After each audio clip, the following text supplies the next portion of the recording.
बिस्मिल्लाहिर्रहमानिर्रहीम। अस्सलाम वालेकुम नाजरीन 9 मई के मुजरमों को 25 मुजरमों को जो सजा हुई पीटीआई के कारकुनों को, इसके ऊपर बात करेंगे। इसके बारे में साद हसन रिजवी साहब का जो मौक़िफ़ है वो आप लोगों के सामने रखना है।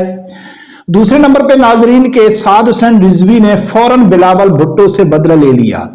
कुछ दिन पहले जो तहरीक-ए-लबैक के रहनुमा छोड़ के पीपल पार्टी में गए थे, अब कई सीनियर रहनुमा एमपी एमएनए लेवल के पीपी के लोग छोड़ के साद हुसैन रिजवी साहब की पार्टी यानी तहरीक-ए-लबैक में शामिल हो गए। ये मेरा ख्याल है कोई इतनी बड़ी खबर नहीं है कि जो लोग पीपल पार्टी के छोड़ के तहरीक-ए-लबैक में शामिल हो रहे हैं वो कोई बहुत अच्छे हैं या बहुत बुरे हैं। नहीं, इसके ऊपर तो बात करना कोई इतना जरूरी नहीं है। बात इसके ऊपर बहुत जरूरी करना है कि इस हवाले से मीडिया की जो तहरीक-ए-लबैक के खिलाफ साजिश थी, मीडिया की जो मुनाफकत है वो सामने आ गई, और जो पहले तहरीक-ए-लबैक के रहनुमा छोड़ के पीपल पार्टी में गए थे तो उस वक्त जो बात मैंने की थी वो आज अल्हम्दुलिल्लाह सच साबित हो गई। नाज़रीन, सबसे पहले बात करते हैं साद हुसैन रिजवी साहब की कि 9 मई के 25 मुजरिमों को जो फौजी अदालतों के जरिए सजा हो गई, उसके ऊपर साद हुसैन रिजवी साहब का 9 मई के हवाले से रिलेटेड एक बयान है, वो भी आप लोगों के सामने रखना है। लेकिन पहले बात करते हैं कि इमरान खान ने खुद कहा था कि भाई 9 मई में जो लोग मुलविस हैं उनको कड़ी से कड़ी सजा होनी चाहिए, उनका हमारी पार्टी से कोई ताल्लुक नहीं है। बल्कि पीटीआई वाले अक्सर कहते थे कि ये जो 9 मई है ये हमारे लोग नहीं थे, ये फौज कराने वाली थी। तो अब 25 लोगों को जिनको सजा हुई है उनमें बकायदा उनके सबूतों के साथ लिस्ट जारी की गई है कि जिसको भी 10 साल सजा हुई, साथ उसकी वीडियो चलाई गई कि वो क्या कर रहा था जिसकी वजह से उसको सजा हुई। अब पूरे पीटीआई वाले तूफान बर्पा करे हुए हैं कि देखो जी इन बेचारों को सजा हो गई भी, हालांकि आप खुद कह रहे थे कि 9 मई में जो मुलविस हैं उनका हमसे कोई ताल्लुक नहीं है। अब कहते हो कि नहीं यार उनको सजा नहीं होनी चाहिए, बावजूद इसके कि इमरान खान के दौर में मुराद सईद, इमरान खान, हर पार्टी रहनुमा फौजी अदालतों को फुल सपोर्ट कर रहे थे। इवन कि वो कहते थे कि फौज के खिलाफ जो सोशल मीडिया में नफरत फैलाते हैं उनको भी कड़ी से कड़ी सजा होनी चाहिए और उनको भी फौजी अदालतों के जरिए। तो आप खुद कहते थे और आज आपके ऊपर हो गई है, तो मेरा ख्याल है आपको इसके ऊपर ज्यादा परेशानी करने की जरूरत नहीं है। नाज़रीन, इसी हवाले से साद हुसैन रिजवी साहब का एक वीडियो क्लिप सामने आया है। अक्सर देखा गया है कि जिस तरह का मौक़िफ़ पीटीआई इमरान खान का फौज के मुतल्लिक है, उसी तरह का बयानात हाफिज साद हुसैन रिजवी साहब भी देते हैं। लेकिन फ़र्क क्या है? पीटीआई को गदारे वतन, मुल्क दुश्मन यानी कि बैरूनी एजेंडे के ऊपर काम करने वाला कहा जाता है, और वही बयान साद हुसैन रिजवी साहब देते हैं। तो उनके लिए तहरीक-ए-लबैक वाले ये नहीं कहते कि यार इसके बयानात भी तो फौज के खिलाफ सख्त हैं। आखिर इन दोनों के बयानात में फ़र्क क्या है? सबसे पहले मैं आप लोगों के सामने साद हुसैन रिजवी साहब का वो क्लिप रखता हूँ, वो क्लिप सुनो कि वो क्या कहता है, फिर जाके आगे इनका फ़र्क मैं आप लोगों के सामने रखूंगा। वो अपने मफाद की बात पहले करते हैं, पाकिस्तान बात करते हैं। हम की मजबूरियां इस्लाम के बारे में है, सिर्फ अपनी जात के बारे में तो कभी नहीं आई। क्या रियासत की मजबूरी तब नहीं बनी जब ये जनाब 9 मई के वाकयात हुए तो हर एक को लपेट कर रख दिया गया? क्यों जी? हमारे मुजस्मों के ऊपर लाठियां बरसी हैं। तो इमामुल अंबिया की जात के ऊपर बात हो, कुरान की तारीफ हो, आइन की तारीफ हो, हदीस की तारीफ हो, तो उस वक्त कहाँ ये सारे मामलात होते हैं? तो रियासत की मजबूरियां रियासती मामलात में तो हो सकती हैं, दीनी मामलात में किसी की मजबूरी नहीं है। नाज़रीन, साद हुसैन रिजवी साहब कहता है कि भाई वो पहले अपने मफाद की बात करते हैं और बाद में वो यानी कि मुल्क के मफाद की बात करते हैं। 9 मई वालों को तो उन लोगों ने तुन दिया, लेकिन जो खत्म नबुव्वत, नामूस रिसालत, कुरान पाक की बेहुरमती होती है, कुछ ऐसे दीनी मामलात होते हैं, उसके ऊपर वो खामोश रहते हैं।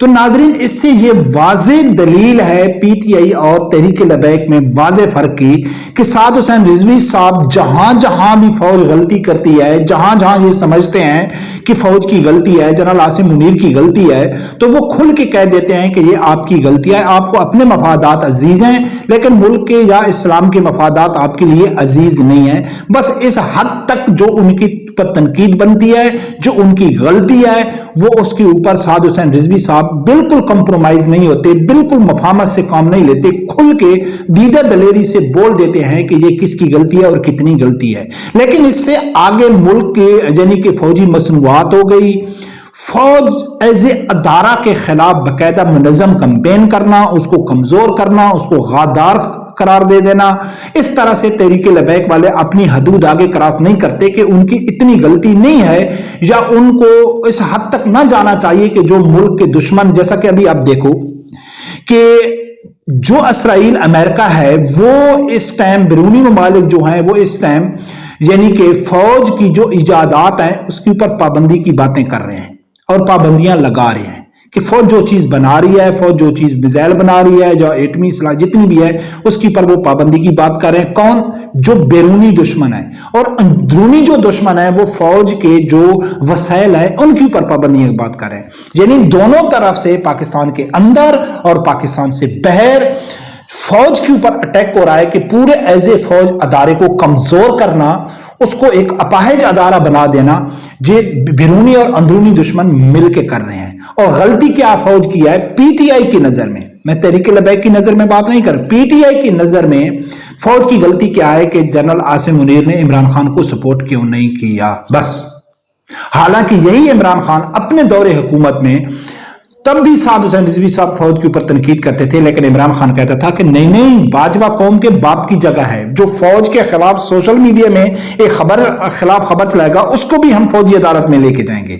اور فوج کے خلاف کب ہو گیا کہ جب اس کو حکومت سے نکالا گیا، تب فوج پاکستان کی بری ہو گئی اور اس کی وجہ سے وہ دشمنوں کی صف میں کھڑے ہو گئے، جو بیرون ملک پاکستان کے دشمن ہیں ان کے ساتھ کھڑے ہو کے پاکستانی فوج کو نقصان پہنچا رہے ہیں۔ یہ فرق ہے تحریک لبیک کا۔ تحریک لبیک بھی تنقید کرتی ہے، تحریک لبیک بھی غلطیوں کی نشاندہی کرتی ہے، لیکن وہ اس حد تک نہیں جاتے۔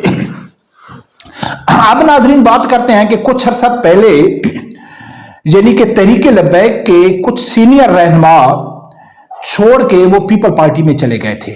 اس وقت میں نے جب ویڈیو بنائی تھی، آپ لوگ دیکھ سکتے ہو، کچھ دنوں کی پہلے کی بات ہے، تو اس ٹائم میں نے کیا کہا تھا کہ یہ ایک بات کر رہے ہیں کہ بھئی یہ قومی حکومت بنانے کی بات کر رہے ہیں، اور وزیر اعظم کون ہوگا؟ بلاول بھٹو، اور جتنے سینئر صحافی تجزیہ کار ہیں وہ یہی دلیلیں دے رہے ہیں کہ دیکھو جی لوگ پیپل پارٹی جوائن کر رہے ہیں، بلاول آگے آ رہا ہے، یہ تو یعنی کہ قومی حکومت کی باتیں ہو رہی ہیں۔ تو اس وقت میں نے کہا تھا ایسی کوئی بات بھی نہیں ہے، صرف آنے والے دنوں میں پیپل پارٹی اپنی یعنی کہ جو اس کو اپنا مستقبل نظر آ رہا تھا کہ وہ بالکل زیرو پہ چلے گئے تھے، اور اگر ظاہری صورت میں پی ٹی آئی جو منفی ہو رہی تھی اور نون لیگ کی پاپولرٹی گراؤنڈ میں بالکل نہ ہونے کے برابر تھی، تو جو فیوچر میں اگر گراؤنڈ پہ جو پاپولرٹی ہے وہ سامنے آ رہی تھی تو وہ سعد حسین رضوی صاحب کی آ رہی تھی۔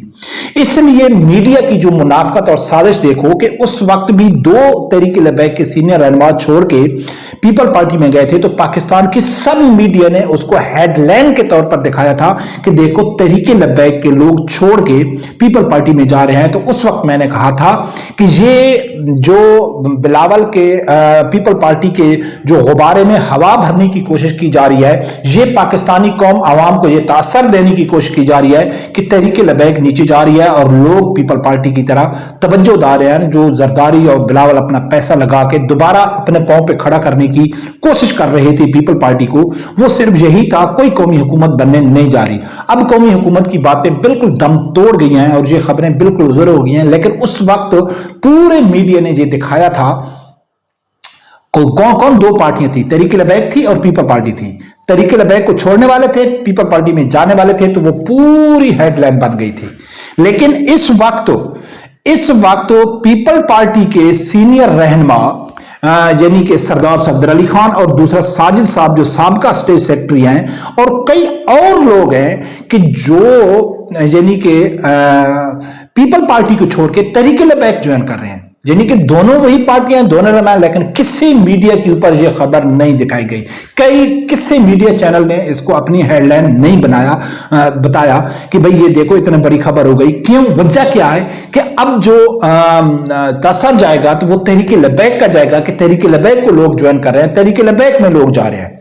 ہاں، اس کے اوپر ہم بات نہیں کرتے کہ جو تحریک لبیک کو چھوڑ کے جانے والے تھے رہنما، وہ چور، کرپٹ، غدار تھے، اور یہ جو آنے والے ہیں یہ بہت اچھے ہیں، سچے عاشق رسول ہیں۔ نہیں، یہ پوائنٹ سکوئرنگ کی گیم چل رہی ہے۔ لوگ آتے ہیں پارٹی میں، جیسا کہ پہلے میں نے کہا تھا کہ یہ اس کے اوپر توجہ دینے کی ضرورت نہیں ہے۔ جب ایک سیاسی جماعت ہے जब वो सियासी जमात स्टेबल होती है तो उसमें कई लोग आते भी हैं और कई लोग जाते भी हैं, और लोग साथ वही रुकते हैं जो उनका पार्टी के नजरियात के साथ इत्तेफाक करते हैं। अब ये जो लोग आ रहे हैं, तो अगर ये पार्टी के नजरियात के साथ रुकेंगे तो जी वेलकम, तहरीक लबैक के लिए अच्छा है। अगर ये देखेंगे कि भाई ये भी अपने जाती मफाद के लिए आ रहे हैं या अपनी जाती पॉपुलरिटी के लिए आ रहे हैं, तो ये तो नहीं हो सकता है कि जो चंद लोग पीपल पार्टी के हैं या नून लीग के हैं वो तहरीक लबैक में आ जाएं और तहरीक लबैक अपने मंशूर से, अपने नजरियात से यू टर्न लेके भाई हाँ ठीक है यार हम भी लिबरल हैं, ऐसे ऐसे हो जाएगा। तो ऐसा तो नहीं होगा। अगर ये इनका इत्तफाक रहेगा नजरियात के साथ, पार्टी के नजरियात के साथ, तो ये रुके रहेंगे, नहीं तो ये भी चले जाएंगे। लेकिन सवाल क्या है? सवाल ये है कि मीडिया की जो मुनाफकत, मीडिया की जो साजिश है वो सामने आ गई है कि वो उस वक्त तो बड़ी खबरें दे रहे थे, लेकिन इस वक्त वो बिल्कुल खामोश हैं। बरकत देखते हैं नाजरीन क्या होता है। ये एक ज़हरी सूरत में बहुत बड़ी कामयाबी है तहरीक लबैक की, यानी कि फौरन बदला ले लिया बिलावल भुट्टो से कि आप हमारे 2 के लेके गए थे, हम आपके कई वापस लेके आ गए हैं। रब्बे परवरदिगार से यही दुआ है, अल्लाह ताला मेरे समझदार आदमी को हक सच सुनने की और उसके साथ खड़े होने की तौफीक अता फरमाए। अल्लाह हाफिज।